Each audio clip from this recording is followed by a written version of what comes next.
અમદાવાદ મહાનગરપાલિકાની અપીલ સબ કમિટીની મહત્વની બેઠક યોજાઈ હતી, જેમાં વિજિલન્સ તપાસમાં દોષિત ઠરેલા અને નોકરીમાંથી દૂર કરાયેલા કર્મચારીઓની રજૂઆતો સાંભળવામાં આવી હતી. સોલિડ વેસ્ટ ખાતાના અબ્દુલ શેખ દ્વારા દંડની રકમનો અંગત ઉપયોગ કરવા અને અન્ય સફાઈ કામદારો દ્વારા ખોટા સર્ટિફિકેટ રજૂ કરી નોકરી મેળવવાના ગંભીર કિસ્સાઓ સામે આવ્યા છે. કમિટીએ તમામ પક્ષોને સાંભળ્યા છે, પરંતુ આ કર્મચારીઓને ફરી નોકરીમાં લેવા કે નહીં તે અંગેનો આખરી નિર્ણય આગામી 2 થી 3 દિવસમાં લેવામાં આવશે.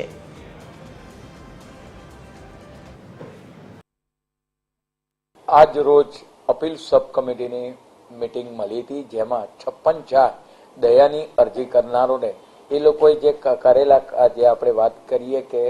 શાના કારણે ડિસમિસ કર્યા તે બાબતે અમને સાંભળવામાં આવ્યા હતા અને આગામી સમયમાં 2 કે 3 દિવસની અંદર કોર્પોરેશન દ્વારા તેના આપણે વાત કરીએ કે કોર્પોરેશનના નીતિ નિયમ પ્રમાણે તેનો ચોક્કસ નિર્ણય કરવામાં આવશે. સામાન્ય રીતે જે ગુનેગાર કર્યા હોય, લાંચ હોય કે અન્ય, તો આપણે વાત કોર્પોરેશનના નીતિ નિયમ પ્રમાણે એના પર ચોક્કસ જે ભૂતકાળમાં કાર્યવાહી પણ કરવામાં આવી હતી અને આવા લોકોને આપણે ચલાવી લેવા પણ માંગતા હોતા નથી.